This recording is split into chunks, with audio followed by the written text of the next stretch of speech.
नमस्ते दोस्तों, कैसे हैं आप सब। स्वागत है आप सभी का साधना आईएएस के इस ऑनलाइन कक्षा कार्यक्रम में। दोस्तों, सबसे पहले तो मुझे आपसे एक विशेष माफ़ी मांगनी है और वाकई उसे अपराध या गलती नहीं कहते हैं, वो महाअपराध है। क्योंकि अनजाने में या जानबूझ करके शिक्षक कोई गलती करता है तो इससे बड़ी और कोई गलती या इससे बड़ा कोई अपराध हो भी नहीं सकता। क्योंकि शिक्षक ही गलती करे तो फिर बाकियों का क्या होगा। दोस्तों, एक प्रश्न जो हम लोगों ने एक दिन पहले देखा था, राजभाषा का संवैधानिक विकास। उस राजभाषा के विकास में बाकी सारे वर्षों के विषय में तो हम लोगों ने सही जानकारी की थी, या 1950 में क्या हुआ था, संविधान के भाग 5 में क्या हुआ था, संविधान के भाग 6 में क्या था, संविधान के भाग 17 में क्या था, ये सारी चीज़ें सही थी। 1955 में किस प्रकार राजभाषा आयोग का गठन हुआ था, 1959 को हमने देखा था, 1960 को देखा था, 1968 को देखा था, यहाँ तक कि 1963 को भी देखा था। दोस्तों, एक जो गलती हुई थी, सबसे भारी गलती, उसके लिए मुझे माफ़ कीजिएगा। पता नहीं कैसे जेहन में 1976 की जगह 1973 का वर्ष बैठ गया। वास्तव में दोस्तों 1976 है, इसकी जगह 1973 में बार बार लिखता और बोलता रहा, जबकि इतने वर्षों से इस पर चर्चा करते आ रहे हैं। ये क्यों हुआ, हो सकता है अब सठियाने की उम्र आ गई है, लेकिन फिर भी मैं माफ़ी चाहता हूँ। इस अपराध के लिए कोई क्षमा भी नहीं हो सकती, लेकिन उम्मीद करूँगा कि आप लोग मुझे माफ़ करेंगे। दोस्तों, जहाँ राजभाषा नियम 1973 बार बार बोल रहा था, वो 1976 है। अंतिम वाला देखिएगा, 1976 राजभाषा नियम। और इसमें जो भारतीय क्षेत्र रहे हैं उन्हें 3 खंडों में बांटा गया था, खंड क, खंड ख, खंड ग। तो इसे एक दुरुस्त कर लीजिएगा। 1973 की जगह, मैं फिर दोहराता हूँ, 1973 की जगह सिर्फ 1976 कर लीजिएगा। बाकी वो प्रश्न ठीक है, दुरुस्त है, बहुत आसानी से उसको समझा जा सकता है। थोड़ा पॉलिटी का उसमें प्रयोग है, लेकिन आप लिखेंगे तो अच्छा लिखेंगे, मेरे से भी अच्छा लिखेंगे, क्योंकि मुझे पॉलिटी उतनी नहीं समझ में आई, आप बेहतर समझते हैं। दोस्तों, पिछले जो प्रश्न थे, जैसा कि आपको कहा था कि भारतेंदु के नाटकों में अभिनेता पर विचार करें या रंगमंचीयता पर, मोहन राकेश के नाटकों में अभिनेता पर विचार करें, तो बहुत कम उस पर आपने उत्तर लिखा। मैं देख रहा हूँ कि मुश्किल से 12 या 14 लोगों के उत्तर आए हैं। बाकी लोग हो सकता है पीटी परीक्षा में तल्लीन हो गए हों। ये भी अच्छी बात है, पीटी पास करेंगे तब तो मेंस देंगे, लेकिन लिखा कीजिए। दूसरी बात कि देखिए, बहुत से शहरों में लॉकडाउन तो खुल चुका है, ऑफलाइन क्लास भी चल रही है, लेकिन फिर भी पता नहीं क्यों मेरा मन कहता है कि आप लोग तो घर बैठे रहें। आप लोगों को कहीं आने जाने की ज़रूरत नहीं है, खास करके हिंदी साहित्य के लिए। घर बैठे ही बिना खर्च के, बिना किसी फालतू अपव्यय के इस विषय को ढंग से सीखते हैं। मैं बहुत जल्दी, मेरा वादा है कि 10 से 15 दिन के भीतर आपके साथ शुरुआती से लेकर, यानी हिंदी साहित्य की शुरुआत से लेकर, भाषा खंड के एक एक पहलू से लेकर, फिर साहित्य इतिहास, फिर कविता खंड, फिर गद्य खंड, यानी एक एक पहलुओं को हम लोग पूरे विस्तार से डिक्टेट करके समझेंगे। मैं बोल बोल के लिखाऊंगा भी, उसे लिखते भी जाइए। कोशिश करेंगे हम लोग जूम से जुड़ने की, लाइव के साथ। सप्ताह में सिर्फ 3 दिन आएंगे, उससे ज़्यादा नहीं। 3 दिन सफिशियंट है। यदि आप 1.5-2 घंटे भी मेरे साथ बिताएंगे तो 6 महीने गुजरते गुजरते पूरी हिंदी तैयार हो जाएगी। चाहे आप ग्रेजुएशन मास्टर डिग्री के लिए दे रहे हों, चाहे आप आईएएस पीसीएस के लिए दे रहे हों, किसी प्रकार की परीक्षा आप दे रहे हों, उसे आप तैयार कर लेंगे। तो दोस्तों, हम लोग पूरे सिलसिलेवार देखेंगे एक एक बात को। अच्छा, दूसरी बात, एक तो अपनी गलती के लिए आपसे क्षमा चाह रहा था। दूसरी बात, आप लोगों को ढेर सारी शुभकामनाएं और उससे ज़्यादा धन्यवाद, क्योंकि जिस तरीके से आप लोगों ने इस लॉकडाउन में मेरा साथ दिया है, सच पूछिए तो जिस तरीके की आर्थिक तंगहाली थी दोस्तों, कहने लायक नहीं है। लेकिन वाकई मैं आपके आगे ऋणी हूँ, और सच पूछिए तो कई जन्मों के लिए आपने मुझ पर उधार चढ़ा दिया है। आपने न केवल मेरी आर्थिक मदद की, बल्कि मुझे जिस तरीके से सपोर्ट किया आप लोगों ने, मेरी क्लास को जैसे आप लोग शेयर करते रहे, वीडियो को लाइक करते रहे, देखते देखते आप लोगों ने मुझ गुमनाम व्यक्ति को अंधेरे से निकाल करके साहित्य जगत में एक छोटा मोटा बेशक टूटा हुआ तारा जरूर बना दिया। तो बहुत बहुत धन्यवाद, और वाकई कृतार्थ हूँ आपका। दोस्तों, आइए आज हम लोग देखते हैं अवधि और ब्रज पर तुलनात्मक चर्चा को लेकर के। क्या मुद्दा देखेंगे हम लोग? अवधि और ब्रज पर तुलनात्मक चर्चा। अवधि और ब्रज को तैयार करना, याद रखिए, लगभग सभी परीक्षाओं के लिए, चाहे आप मास्टर डिग्री दे रहे हों, चाहे आप नेट जेआरएफ को दे रहे हों, आईएएस पीसीएस दे रहे हों, किसी भी प्रकार की परीक्षा जो हिंदी से जुड़ी हुई है, समझ लीजिए कि आप एक बहुत बड़ा काम करने जा रहे हैं। अवधि और ब्रज को तैयार करने का अर्थ पूर्वी हिंदी, पश्चिमी हिंदी को भी तैयार कर लेना है। इतना ही नहीं, दोनों को अलग अलग पूछा जाता है, दोनों की विशेषताएं, उसको भी आप तैयार कर लेंगे। तो ज़रा आइए देखते हैं कि इसमें रखा क्या है अवधि और ब्रज में। दोस्तों, इस प्रश्न को तैयार करने के लिए 4 मेजर चीज़ों को ध्यान रखिए। अगर ये 4 बातें आपको याद रहेंगी तो आप हर हाल में इस प्रश्न का उत्तर लिख ले जाएंगे। वो 4 बातें क्या होंगी? कि भाई मामला है अवधि और ब्रज का,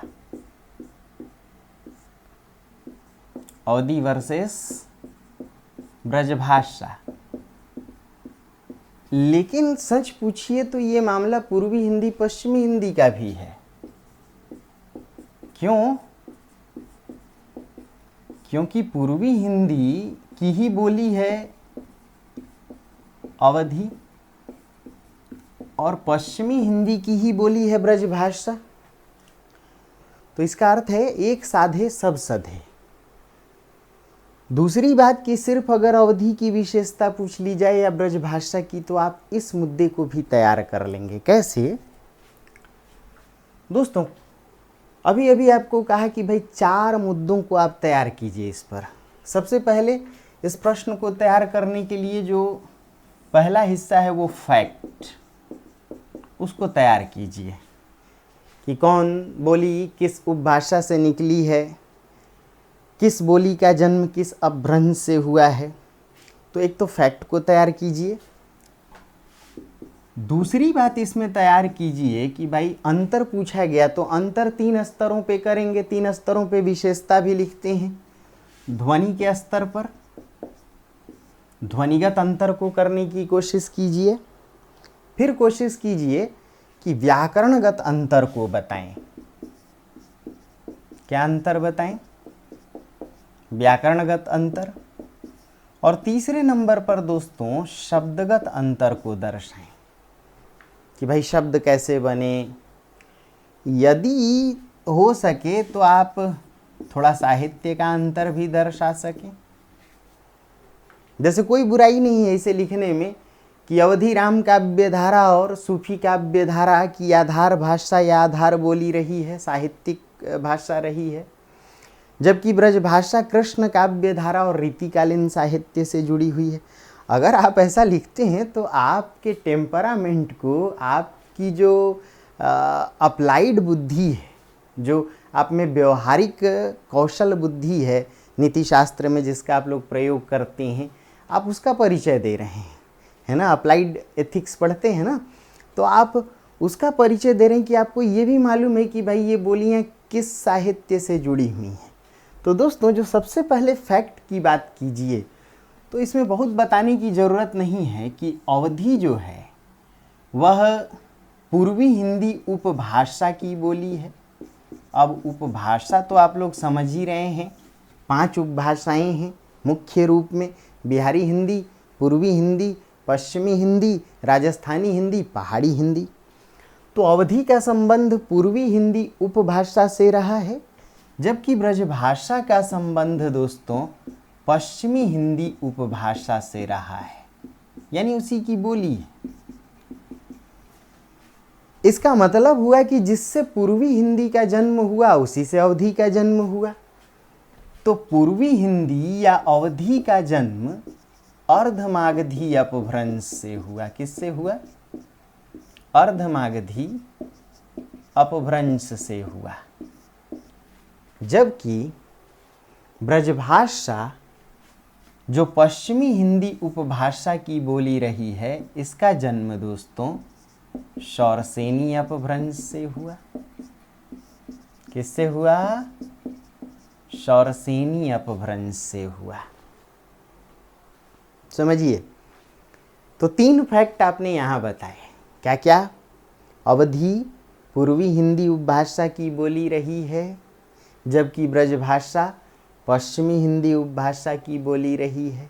दूसरी बात, अवधी का जन्म अर्धमागधी अपभ्रंश से हुआ, जबकि ब्रजभाषा का जन्म शौरसेनी अपभ्रंश से हुआ। दोस्तों, आप दर्शा सकते हैं कि जो अवधी है वह बिहारी हिंदी की बोलियों के निकट है। ध्यान से सुनिएगा, अवधी बिहारी हिंदी की बोलियों, बिल्कुल भोजपुरी वगैरह के निकट है। कैसे? जैसे अवधी में भी कहते हैं कुत्ता कुतवा, मास्टर मस्टरवा, किताब कितबिया, पानी पनिया, गिलास गिलसवा। और बिहारी हिंदी, भोजपुरी, मगही, मैथिली में भी बोलते हैं लरिका लरिकवा, मास्टर मस्टरवा, साइकिल साइकिलिया, किताब कितबिया। तो बोलिए मेरे साथ, ये जो अवधी है वो बिहारी हिंदी के निकट है। अब देखिए, यहाँ एक और प्रश्न बनता है और पूछा भी गया है कि अवधी और भोजपुरी के बीच समता दर्शाएं और अंतर भी दर्शाएं। तो अंतर भी है कि भाई बिहारी हिंदी की भोजपुरी में संज्ञा के 2 ही रूप हैं, कुत्ता कुतवा, मास्टर मस्टरवा, गिलास गिलसवा, रमेश रमेशवा, है ना, किताब कितबिया। लेकिन पूर्वी हिंदी की जो अवधी है उसमें संज्ञा के 3 रूप हैं। कैसे? कुत्ता सामान्य, कुतवा दीर्घ और उससे भी सुपरलेटिव कुतौना, मास्टर मस्टरवा, मस्टरौना, सामान्य दीर्घ दीर्घतर। अभी उन बातों को देखेंगे बाद में, लेकिन फिलहाल इतना सीख सकते हैं कि जो अवधी है पूर्वी हिंदी की वो बिहारी हिंदी के निकट है। यही वजह है कि बिहार वाले और अवध क्षेत्र वाले समझ में नहीं आते हैं कि कहाँ के हैं। दोनों मुंबई में भैया ही कहलाते हैं। अरे हाँ, उसी क्षेत्र के हैं हम सब। और फिर भी तुर्रा ये है कि हम लोग साबित करने में लगे रहते हैं कि भाई हम बिहारी नहीं, हम तो यूपी वाले हैं। क्यों? प्रश्न बनेगा कि हिंदी की बोलियों में आपसी तालमेल है, आपसी लेन देन है। यही बात हम लोग समझ नहीं पाते और इसी की लड़ाई लड़ते हैं और परीक्षा में ये प्रश्न आता है और इसी से कलेक्टर बनते हैं। तो कृपा करके ये लड़ाई मत लड़िए, चाहे आप पूरब के हों या पश्चिम के हों। हिंदी बोलियों का समुदाय है, ये बोलियां कहीं ना कहीं मिलती हैं।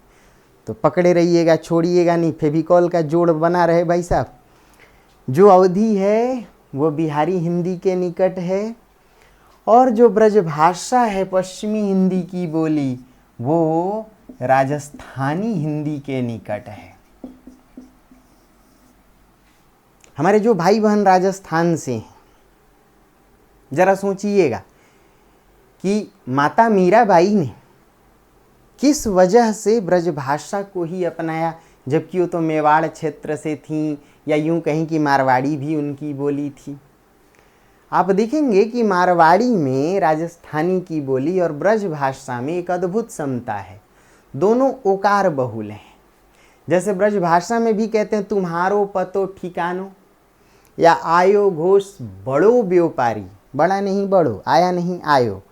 या जैसे मेरो मन अनत कहाँ सुख पायो, या अब मैं नाच्यो बहुत गोपाल, ओकार बहुल है। और दोस्तों राजस्थानी हिंदी भी ओकार बहुल है। बोलिए मेरे साथ, छोरो तो घणो चोखो से, छोरा नहीं छोरो, घना नहीं घणो, चोखा नहीं चोखो। बिहार में चोखा मतलब आलू को कूच कांच के बनाना, बहुत टेस्टी बनता है, खा के देखिए। अरे कभी हमारे बिहार भी पधारिए, सिर्फ किसी नेता को देख करके हमारी पहचान मत बनाइए। जैसा देश है तेरा वैसा देश है मेरा, बिल्कुल एक जैसे हैं हम लोग। ये तो राजनैतिक षड्यंत्र है कि आपको सिखाया गया कि बिहार वाले चोर होते हैं। जैसे हम लोग छोटे थे, पढ़ते थे स्कूलों में, तो हमें पढ़ाया गया था कि राजस्थान में सिर्फ रेगिस्तान है और बालू है। जब मैं वहाँ पढ़ाने गया 2012 में, उसके पहले लगभग 10, 12, 13, 14 साल यूँ कहें कि दिल्ली में पढ़ा चुका था। 2012 में जब राजस्थान पढ़ाने गया तो बात समझ में आई कि वहाँ कितनी हरियाली है, दिलों में कितना प्यार है, सच पूछिए तो सौंदर्य कितना भरा है, सब कुछ, सारी समृद्धि है। फिर क्यों सिखाया गया कि राजस्थान रेगिस्तान है, मरुस्थल है? और आपको क्यों सिखाया गया कि बिहार के लोग चोर हैं? ताकि आप मिल ना सकें। बात समझिएगा, ये बहुत पुराना षड्यंत्र रहा है। अब इसके पीछे किसे हम लोग दोषी करार माने, किसे दोष दें, क्लास में कहना मुनासिब नहीं, लेकिन कभी अकेले में मिलूंगा आपसे तो बताऊंगा ज़रूर कि इस देश में कैसे कैसे षड्यंत्र होते रहे। आज़ादी के बाद वो षड्यंत्र शुरू हो गए थे और अब तक खत्म नहीं हुए, हमें बांटने वाले षड्यंत्र।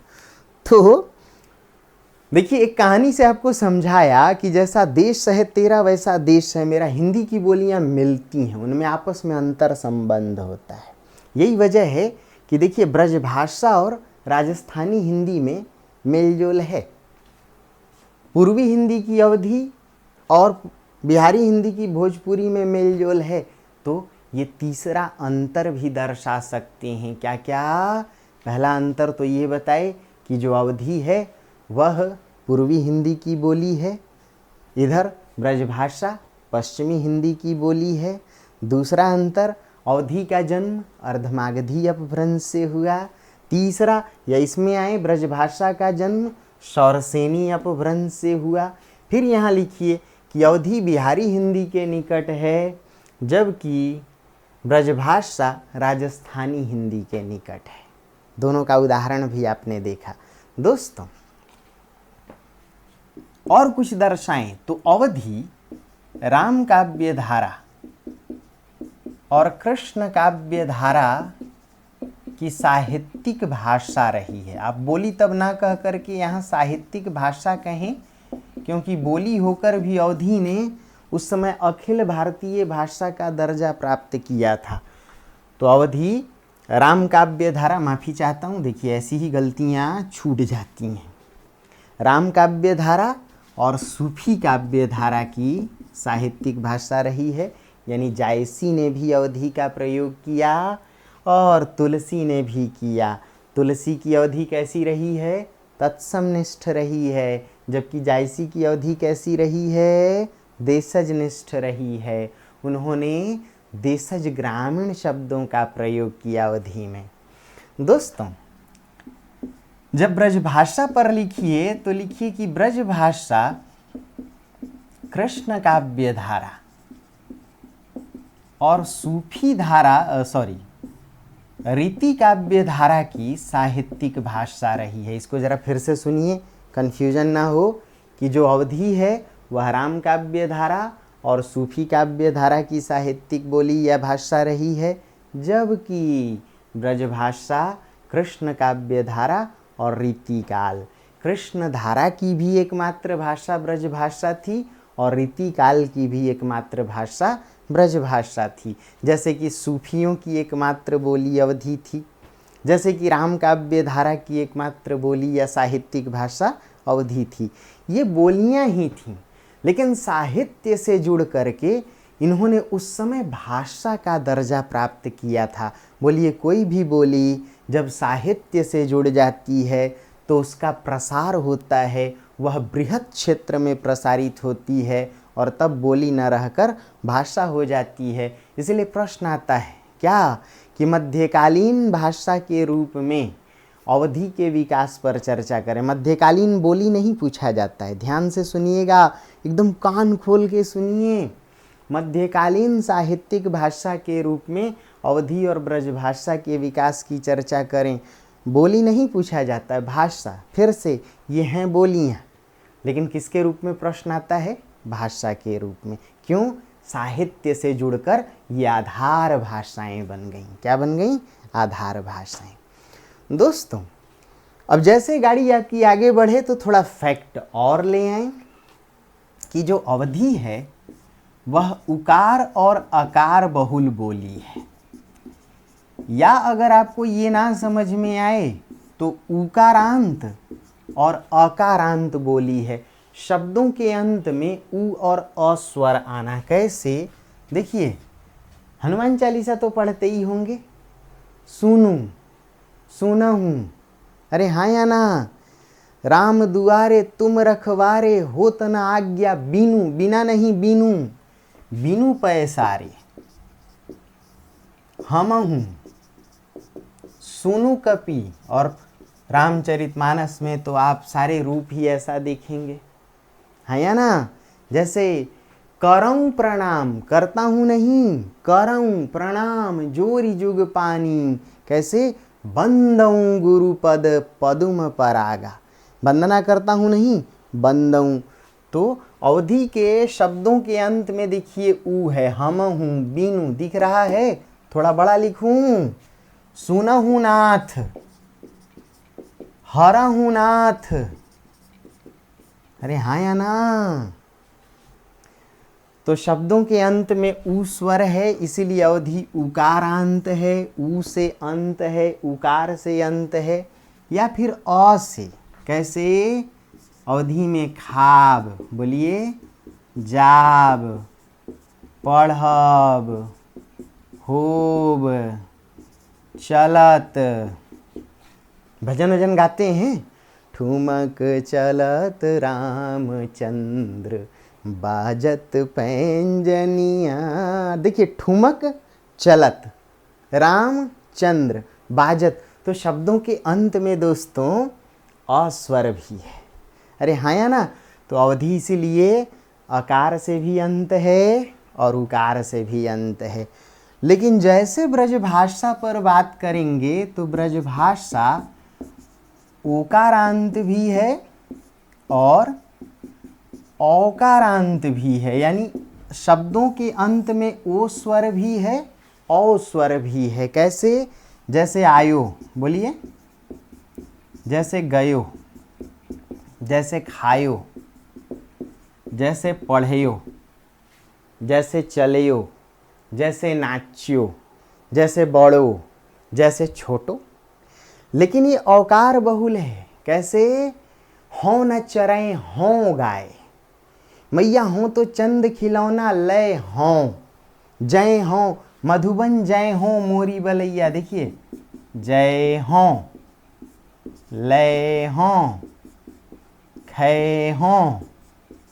देखिए, हों, जय हों, खय हों, लय हों, दय हों। इसका मतलब क्या है कि ब्रजभाषा ओकार बहुल भी है, औकार बहुल है। तो ये है फैक्ट। इससे आपने अंतर दर्शा दिया। अब दोस्तों जरा कंसेप्ट पर आएं कि कुछ ध्वनियों के साथ समता और विषमता। जब भी पूछा जाता है दो बोलियों या भाषाओं पर तुलनात्मक चर्चा करें, तो पहली बात कि तुलना का अर्थ अंतर ही दर्शाना नहीं, बल्कि समता और विषमता दोनों दर्शाना। तो आइए देखते हैं कुछ अन्य मुद्दों को जो ध्वनि से जुड़ी हुई बातें हैं। दोस्तों,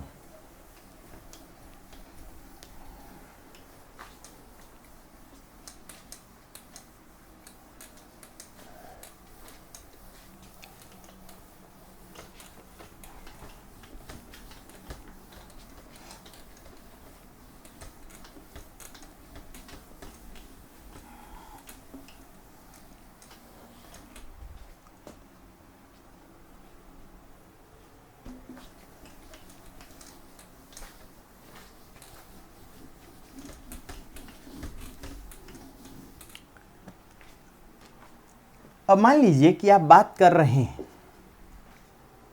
कि क्या दोनों में ध्वनियों के स्तर पर भी कुछ समता है, विषमता है, या दोनों में किन मुद्दों को लेकर के तुलना करें। दोस्तों, अवधी और ब्रज दोनों में जो री स्वर ध्वनि है वह या तो विकृत हुई या उसका मूल रूप देखा गया। अवधी में तुलसी की रचना में तो आप री का मूल रूप देख सकते हैं, जैसे नृप, ते नृप अवसी नरक अधिकारी। और ऐसे ही ब्रजभाषा में भी देखिए, दृग ऊर्झत बिहारी का पद है, टूटत कुटुम, देखिए ये री मूल रूप है, लेकिन री का यहाँ विकृत रूप भी देखा गया। कैसे? जैसे अवधी की बात करें, बीरछी, जैसी कहते हैं बीरछी एक लागी दुई डारा, तो ये वृक्ष से बना हुआ है। छ का तो छ परिवर्तन, व का ब, और ये र री के बदले, यानी अवधी और ब्रज दोनों में री र में बदल गई। कैसे? अमृत।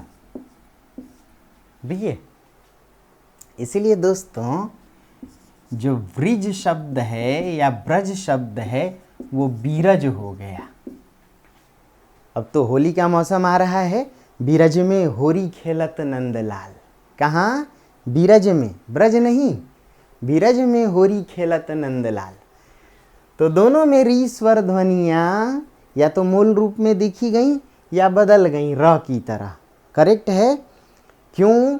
जब ध्वनिगत समता दर्शाएंगे तो उसमें स्वर और व्यंजन दोनों को दर्शाएंगे। स्वरों में री स्वर है।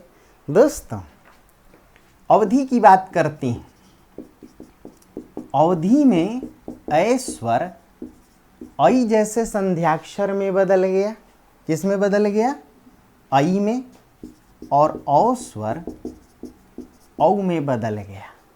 कैसे? अगर आप पूर्वी क्षेत्र के हैं तो कभी भी वैशाख नहीं कहेंगे बल्कि बैसाख। बोलिए मेरे साथ। चैत्र नहीं, चैत। बोलिए पैसा नहीं, पैसा। देखो भाई, ऐसा है कि मेरे पास नहीं पैसा है।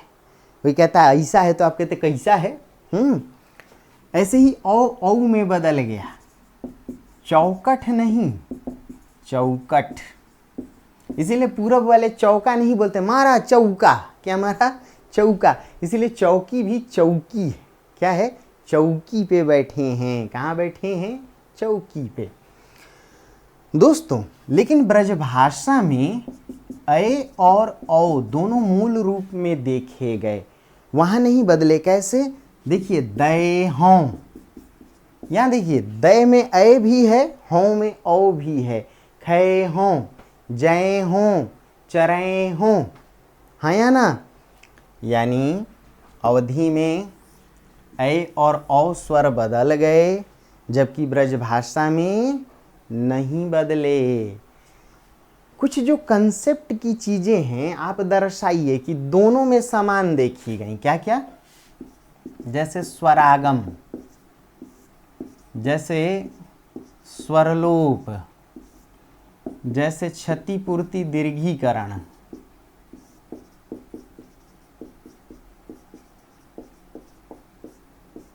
जैसे स्वर विपर्यय। ये आप लोग सुनते आ रहे हैं, देखते आ रहे हैं। नहीं समझ पाए हैं जो हमारे नए भाई बहन जुड़े हैं, घबराएं नहीं, फिर कंसेप्ट पे बात करेंगे। या वो जो प्लेलिस्ट है उसमें एक बार जाकर के देखें कि भाषा की संकल्पना, इस नाम से कई टॉपिक, या भाषा विज्ञान के आवश्यक नियम, इस नाम से उसमें कई वीडियो पड़े हैं मेरे प्लेलिस्ट में, उनको एक बार देखिए। स्वरागम कहते हैं दोस्तों, अर्ध व्यंजन में एक स्वर जुड़ जाए। धर्म से धर्म, देखिए, कर्म से कर्म। तो तुलसी कहते हैं, बरा न धर्म नहीं आश्रमचारी, श्रुति विरोधरत सब नर नारी। धर्म है ना, कर्म। इसलिए तुलसी कहते हैं, कर्म प्रधान विश्वर चिराखा, जो जस करहि तस फल चाखा। फिर वर्ण को वरण, चरण को देखिए इधर, चूर्ण को चूरन। इसका मतलब है कि अवधी और ब्रजभाषा दोनों में स्वरागम देखा गया। आधा व्यंजन पूरा हो जाए, उसमें एक स्वर जुड़ जाए, इसे स्वरागम या स्वर योग कहते हैं। दूसरी बात, स्वरलोप दोनों में देखने को मिली। कैसे? आभीर से अहीर, शुरू का दीर्घ स्वर अगर ह्रस्व हो जाए या अगर वो पहले से ह्रस्व है तो टूट के लोप हो जाए। कैसे भाई? देखिए दीपावली, देखिए यहां दीर्घ है, बोर्ड दिख रहा है, इससे दिवाली। दीर्घ स्वर बड़ा स्वर टूट के छोटे में बदल गया, इसलिए आप कह सकते हैं कि अवधी में भी स्वर लोप है और ब्रजभाषा में भी। आभीर से अहीर, पद्माकर वगैरह के भजन तो सुनते होंगे ना, ताही अहीरनी छोहरिया छछिया भर छाछ पे नाच नचावे। अरे हाँ या ना? तो आभीर से अहीर, यहां भी देखिए दोस्तों, आ स्वर टूट के छोटे में बदल गया। स्वरलोप में शब्द का जो पहला स्वर है, आरंभिक स्वर, वह दीर्घ से टूटकर ह्रस्व में बदल जाता है। और क्षतिपूर्ति दीर्घीकरण क्या है? क्षतिपूर्ति दीर्घीकरण एक लंबी संकल्पना है जिसमें शब्द का जो पहला स्वर है वह दीर्घ में बदलता है। इसके कई नियम हैं कि भाई संस्कृत के शब्दों में जहाँ अर्ध व्यंजन या संयुक्त व्यंजन आए, पाली प्राकृत में वह द्वित्वों में बदलता है। अभ्रंश अवहट में उन द्वित्वों में एक का लोप होता है। कैसे? थोड़ा यहाँ समझने की कोशिश कीजिए। देखिए कर्म संस्कृत में, पाली प्राकृत में कम। देखिए एक ध्वनि दो बार आए तो उसे द्वित्व कहते हैं। क्या कहते हैं? द्वित्व, दो बार आना। तो संस्कृत में कर्म, देखिए अर्ध व्यंजन है। पुत्र, इससे पुत्र, एक और ले लेते हैं यहाँ, देखिए पुत्र से पुत्र। अब ये संयुक्त व्यंजन है, छत्रज्ञ। तो जहाँ कहीं आधा व्यंजन या संयुक्त व्यंजन आए, कहाँ? संस्कृत में, उसका पाली प्राकृत में द्वित्वों में रूपांतरण हुआ। देखिए एक ध्वनि दो बार आई, त त म म। हिंदी की बोलियों में अपभ्रंश के आगे जो भी बोलियां आई, यानी अपभ्रंश अवहट और हिंदी की बोलियों में, इन द्वित्वों में एक का लोप हुआ। किसका लोप हुआ? एक का लोप हुआ। इस लोप से देखिए बोर्ड दिख रहा है, क्षति हुई। एक का लोप तो भाई क्षति, पूरा नाम क्षतिपूर्ति दीर्घीकरण। इस क्षति की पूर्ति शब्द के पहले स्वर में दीर्घीकरण के रूप में देखी गई। इसे क्षतिपूर्ति दीर्घीकरण कहते हैं। देखिए इधर द्वित्वों में एक का लोप, अगर इसका लोप हो जाए तो क्षति हुई ना। किसी की कोई चीज की क्षति करेंगे, नुकसान करेंगे तो हर्जाना देंगे? हाँ देंगे। तो हर्जाना में दीर्घीकरण। ऐसे ही धर्म से धम्म फिर धाम, ऐसे ही मित्र से मित फिर म में बड़ी मीत, यानी दीर्घीकरण। तो लिखिए कि अवधि की तरह ब्रजभाषा में भी स्वरलोप, स्वरागम, क्षतिपूर्ति दीर्घीकरण की विशेषताएं देखी गई, यानी ये समता भी है। अरे हाँ या ना? पक्की बात ना? अब ये स्वर विपर्यय क्या है दोस्तों? आइए जरा इसे भी समझ लीजिए।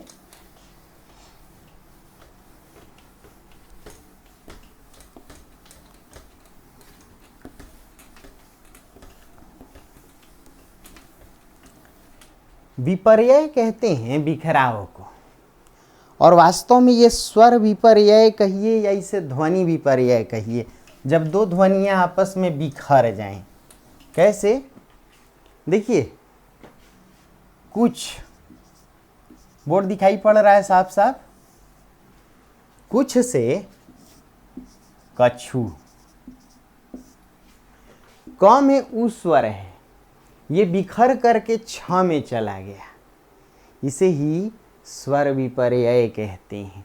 जैसे और नहीं आरू, भोजपुरी क्षेत्र वाले या बिहारी हिंदी वाले कहते हैं और खाएगा, और लेगा। और ब्रज क्षेत्र चले जाएं तो अरु, जैसे बिहारी ब्रज में लिखते हैं तो नर अरु नल नीर की गति एक करी जोए, जेते वह नीचे चले त्यों त्यों ऊंचो होए। ये है स्वर विपर्यय, ध्वनियों का बदल जाना। आप अवधि और ब्रज में ध्वनियों का ही विपर्यय ज़्यादा देखेंगे। कैसे? बोलिए मेरे साथ, लखनऊ। बोलिए। अब देखिए क्या हुआ, नखलऊ। कितने लोग सुने हैं? नखलऊ जा रहे हैं। ब्रजभाषी तो साफ साफ कहते हैं मतलब नहीं, मतबल। कागज नहीं, काजग। देखिए क्या कमाल हुआ। कमाल हुआ कि 4 नंबर की ध्वनि 3 पर आ गई, 3 की ध्वनि 4 पर। आपस में स्थान परिवर्तन, ध्वनि विपर्यय, स्वर विपर्यय। यहाँ देखिए, ये जो 1 नंबर की ध्वनि 3 पर गई और 3 की ध्वनि 1 पर आई, वैसे ही 2 की ध्वनि 3 पर और 3 की ध्वनि 2 पर। इसे ही विपर्यय, इंटर स्वैपिंग, आपस में स्थान बदल लेना। समझ में आ रही हैं बातें? तो लिखिए कि अवधि की तरह ब्रजभाषा में भी स्वरागम, स्वरलोप, क्षतिपूर्ति, दीर्घीकरण और स्वर विपर्यय की विशेषताएं दिखाई पड़ी। थोड़ा और कुछ डिटेल में दे सकते हैं आप। कैसे? अरे कुछ समझ में आ रहा है? कॉपी कलम लेके लिखने में कोई दिक्कत? अब इससे ज़्यादा आराम से क्या बताएंगे?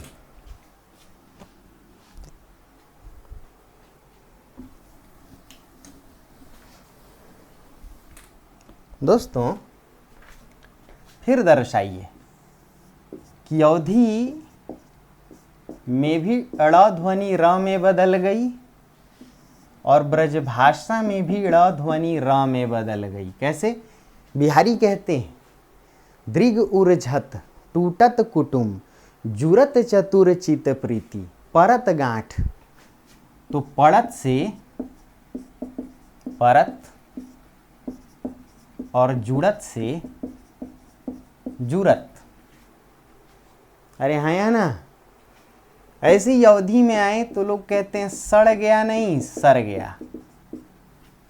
खा पी के पर गए। करेक्ट है दोस्तों।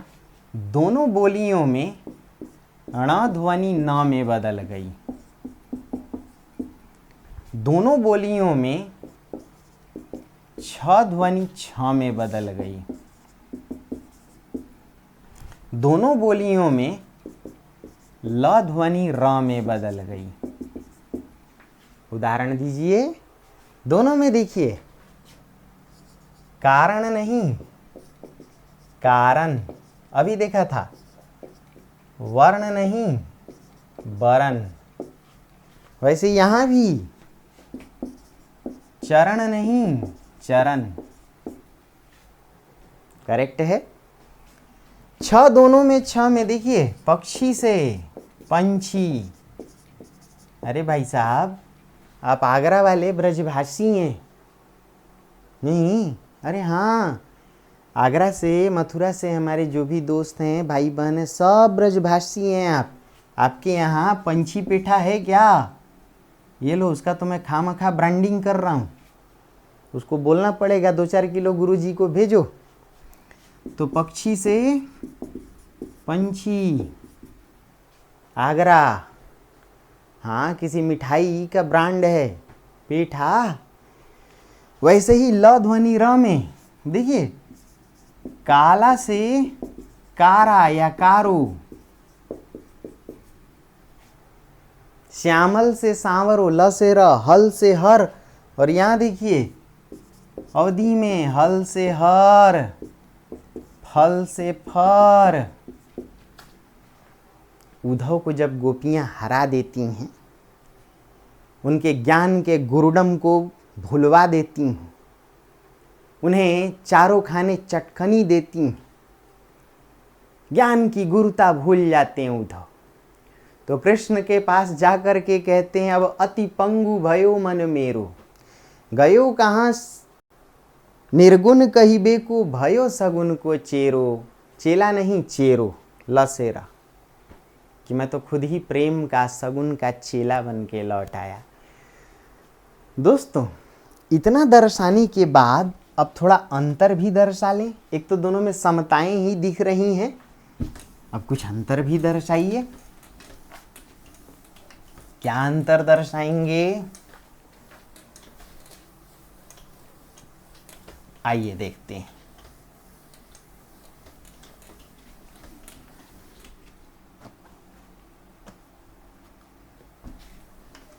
दिखाइए कि अवधि में शब्द के बीच में आने वाली या और वा ध्वनि या और उआ में बदल गई, जबकि ब्रज भाषा में ऐसा कोई परिवर्तन नहीं देखा गया। कैसे? देखिए, अवधि में, बोलिए मेरे साथ, स्यार, या में या ध्वनि बदली तो सियार, बोलिए। इसीलिए क्यारी को पूरब वाले कहते हैं कियारी, और इसीलिए प्याज से पियाज सुने होंगे। लेकिन ब्रज भाषा में ऐसा परिवर्तन नहीं देखा गया, वहाँ स्यार ही, क्यारी ही। अब जरा देखिए, अवधि में वा ध्वनि, द्वार से दुआर, इसीलिए हनुमान चालीसा में राम दुआरे तुम रखवारे, होत न आज्ञा बिनु पैसारे, है या ना। तो द्वार से दुआर, इसीलिए कुआरा से कुआरा, है या ना। तो अब इस अंतर को आपने दर्शा दिया। जब तक आप व्याकरण पर बात नहीं करेंगे तब तक आपका मामला दुरुस्त नहीं होगा। तो कुछ खास बातें हैं दोस्तों, उनको आपको समझना ही पड़ेगा। क्या? व्याकरण में कुछ खास चीजों पर चर्चा कीजिए और ये उत्तर तैयार हो जाएगा। न केवल अवधि और ब्रज का, बल्कि पूर्वी और पश्चिमी हिंदी का भी। कैसे? देखिए, जब व्याकरण की बात करते हैं तो संज्ञा, सर्वनाम, क्रिया, विशेषण, लिंग, वचन, परसर्ग, इन रूपों की हम चर्चा करते हैं। किन रूपों की चर्चा करते हैं? संज्ञा, सर्वनाम, क्रिया, विशेषण, लिंग, वचन, परसर्ग। दोस्तों, जो संज्ञा है, आपको बहुत सी बातें इसमें समझ में आती हैं कि जो अवधि में संज्ञाओं का बहुवचन रूप है वह न प्रत्यय से बना, और ब्रज भाषा में भी न प्रत्यय से बना। कैसे? लरिका, लरिकन, बानर, बनरन, पत्ता, पातन। तो एक तो बहुवचन न प्रत्यय से बना। दूसरी बात दोस्तों कि अवधि में संज्ञा के 3 रूप देखे गए, सामान्य, दीर्घ और दीर्घतर। सामान्य, दीर्घ और दीर्घतर, जबकि ब्रज भाषा में सिर्फ सामान्य रूप देखे गए। तो अवधि में संज्ञा के ये तो 3 रूप हैं, सामान्य, दीर्घ, दीर्घतर। कैसे भाई? जैसे कहीं भी आप देखें, घोड़ा से ड़ ध्वनि र में बदलती है तो घोर, घोरवा, घोरौना। मास्टर आपको सबसे आसानी से याद रहेगा, मास्टर, मस्टरवा, मस्टरौना।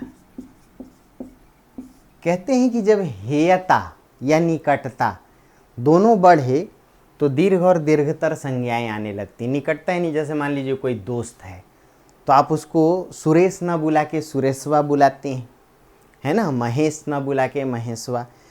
लेकिन जब हेयता का बोध हो यानी आप नाराज हों, उसे आपको नीचा दिखाना हो, जैसे शिक्षक एक दिन मान लीजिए क्लास नहीं आए तो आप कहते हैं मास्टर जी नहीं आए।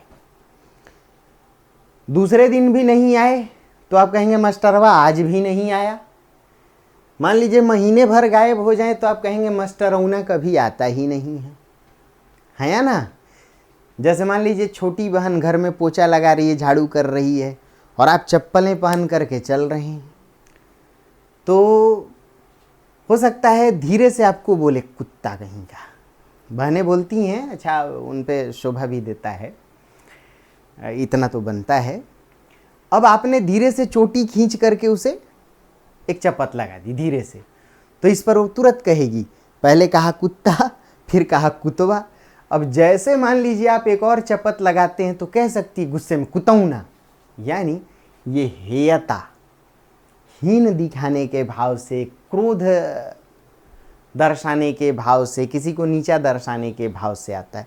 लेकिन दोस्तों जो ब्रजभाषा है, ब्रजभाषा में संज्ञा का सिर्फ सामान्य रूप आता है। कुत्ता, मास्टर, घोड़ा, लड़का या लड़िका, दीर्घ दीर्घतर नहीं आता। दोस्तों जब सर्वनाम की बात करें तो अवधि के सर्वनाम आकार बहुल ही देखे गए। कैसे? देखिए अंत में अ, तोर, मोर, हमार, एकर, ओकर, ओही कर, जेही कर, के कर, हम, तुम। तो अवधि में जो सर्वनाम हैं वो आकार बहुल देखे गए। ब्रजभाषा के जो सर्वनाम हैं वो भी ओकार बहुल देखे गए। ब्रजभाषा में ओकार बहुल सर्वनाम कैसे? तेरो, मेरो, हमारो। अरे हाँ ना, यह नहीं यो, वह नहीं वो। तो अवधि के सर्वनाम भी ओकार बहुल देखे गए। दोस्तों विशेषण क्रिया पे आते हैं। क्रिया बहुत महत्वपूर्ण है। विशेषण पर भी एक विशेष बात आप याद रखिएगा, उसको आप भूलें नहीं कि विशेषण दो तरह के होते हैं दोस्तों। विशेषण कितने तरह के? दो तरह के।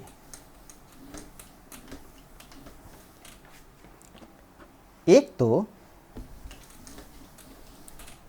जो विशेषण लिंग और वचन के आधार पर बदल जाते हैं उन्हें विकारी कहते हैं, और जो नहीं बदलते उन्हें अविकारी कहते हैं। ब्रजभाषा में विकारी विशेषण देखे गए। कैसे विशेषण देखे गए? बोलिए। कारा, कारी, कारो, गोरा, गोरी, गोरो, पीरा, पीरी। जैसे रसखान का वो भक्ति परक पद याद होगा आपको कि धूरी भरे अति शोभित श्याम जु ऐसी बनी सिर सुंदर चोटी, खेलत खात फिरे अंगना पग पैंजनी बाजती पीरी कछोटी। पीला नहीं, पीरी। पुल्लिंग है तो काराकारी, कारा, गोरा, पीरा। स्त्रीलिंग है तो कारी, गोरी, पीरी। और मान लीजिए कि ओकार बहुल विशेषण में इस्तेमाल किया जाए या बहुवचन के लिए तो कारो, गोरो। कई भजन है, श्री राधिका हमारी गोरी गोरी, कन्हैया तेरो कारो है। देखिए विकारी विशेषण। लेकिन जो अवधि है इसमें विशेषण किसी भी लिंग और वचन में नहीं बदलते, इसलिए अविकारी। किसी भी लिंग और वचन में नहीं बदलते, इसलिए इन्हें क्या कहेंगे? अविकारी। कैसे भाई? देखिए, सांवर, गोर, पियर, उज्जर,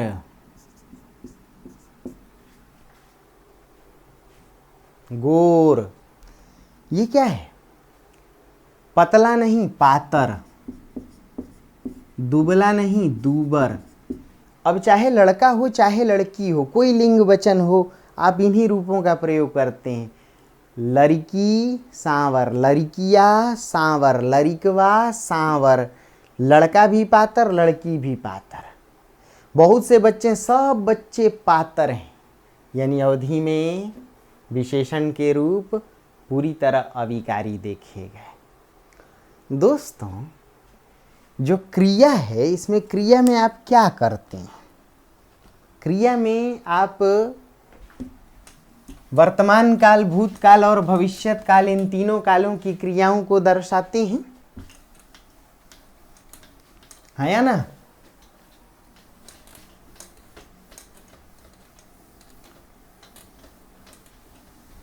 तो वर्तमान काल, भूतकाल, भविष्यत काल, जब इन तीनों क्रियाओं को आप दर्शाते हैं तो उसके लिए क्या करते हैं? उसके लिए काम करते हैं कि भाई दिखाइए, और अवधि में वर्तमान काल की क्रिया, ब्रजभाषा में वर्तमान काल की क्रिया, अवधि में भूतकाल की क्रिया, अवधि में भविष्यत काल की क्रिया, ब्रजभाषा में वर्तमान, भूतकाल, भविष्यत काल की क्रिया। आपको भजनों को याद रखना है। देखिए, जब अवधि में आप गाते हैं ठुमक चलत रामचंद्र, बाजत पैंजनिया, देखिए वर्तमान काल की क्रियाएं अवधि में त प्रत्यय से देखी गई, और यही ब्रजभाषा में कहत नटत रीझत खीझत मिलत खिलत लजियात, ब्रजभाषा में भी वर्तमान काल की क्रिया त प्रत्यय से देखी गई। दोस्तों, जब भूतकाल की बात करें तो अवधि में रहे, भये, इस प्रकार की भूतकालिक क्रियाएं आती हैं। सैया भये कोतवाल, भैया आए रहे गए रहे, एक रहे नीर। लेकिन हाँ, भया भई भय, जब ब्रजभाषा का प्रयोग करें तो यहाँ भूतकाल की क्रियाएं यो प्रत्यय से देखी गई। बोलिए आयो, आयो घोष बड़ो व्यापारी। गोपियाँ कहती हैं एक हु तो सो गयो श्याम संग, तो गयो, ये भूतकाल है या ना? अवधि में भविष्यत काल की क्रिया या तो हे प्रत्यय से बनती हैं या ब प्रत्यय से। बिहारी हिंदी वाले भी ब प्रत्यय का प्रयोग करते हैं, जैसे खाइब जाइब। तुलसी भी लिखते हैं चेरी छाड़ी अब होब की रानी। अवध में बोलते हैं भैया हम अंजाब, भैया हम खाब। तो एक तो ब प्रत्यय से, ऊपर से हैं। बोलिए हुई है वही जो राम रचि राखा, वही होगा। जब नीके दिन आई हैं बनत न लगी हैं बेर, तो आई हैं, जई हैं, खई हैं, हुई हैं, ये भविष्यत काल। और ब्रजभाषा में भविष्यत काल का रूप बनाते हैं हों प्रत्यय से। बोलिए मैया हों तो चंद खिलौना लय हों, मैया हों न चरय हों गाय। देखिए चरय हों गाय, मधुबन जय हों मोरी बलैया। अब जब इतना दर्शा दिए तो जरा परसर्ग भी दर्शा दीजिए। बोलिए ब्रजभाषा में परसर्ग यानी कारकीय चिन्ह, कर्ता का ने चिन्ह देखा गया, लेकिन अवधि में कर्ता का ने चिन्ह नहीं देखा गया। ब्रजभाषा में कर्म कारक के लिए ही मोहे भूल गए, मोहि हम ही तुम ही, और अवधि में भी ही, यानी अवधि और ब्रजभाषा दोनों में कर्म का परसर्ग ही।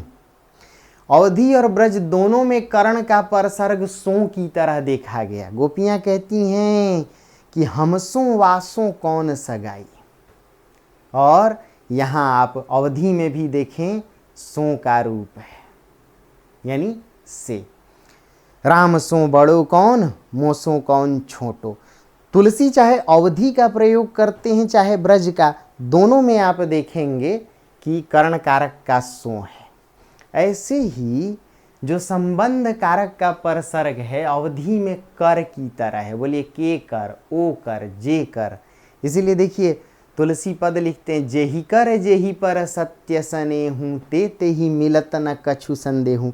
इसमें वर्तमान काल भी है मिलत। और जेहि कर जिसका संबंध कारक का परसर्ग कारकीय चिन्ह, सने हूँ उकार बहुलता, अरे हाँ या ना, ते ही फिर कर्म का परसर्ग वो उसको मिलता है। इस पद को लिखिए, इसमें कई विशेषताएं छिपी हैं। कितनी बात समझ में आई?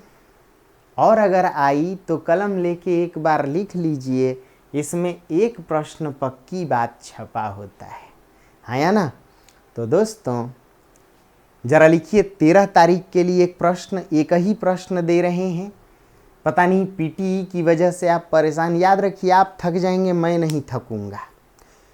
हर एक दिन बीच करके एक आंसर राइटिंग बड़ा सा कराऊंगा। अब देखिए आप लोग कहते थे गुरुजी आपने तो कहा था कि 2, अरे तो ये 2 नहीं है, ये एक है। गले से लगता है कि खून निकल आएगा, ये एक ही है। ढंग से कीजिए, मेरी मेहनत जारी रहेगी। तो लिखिए 13 तारीख के लिए प्रश्न, इसको हर हाल में 13 शाम तक या 14 की सुबह तक भेज दीजिएगा। प्रश्न है जो सब में काम आए, बीपीएससी में भी, यूपी पीसीएस में भी, आईएएस में भी। इस बार लिखिए, गोदान का चरित्र चित्रण करते हुए इसमें पीढ़ी संघर्ष को दर्शाएं। गोदान का चरित्र चित्रण करते हुए इसमें पीढ़ी संघर्ष को दर्शाएं। 13 तारीख के लिए सब में पूछा जाएगा, लिखिए। तो ढेर सारी शुभकामनाएं दोस्तों, मिलते हैं अगली क्लास के साथ, तब तक नमस्ते।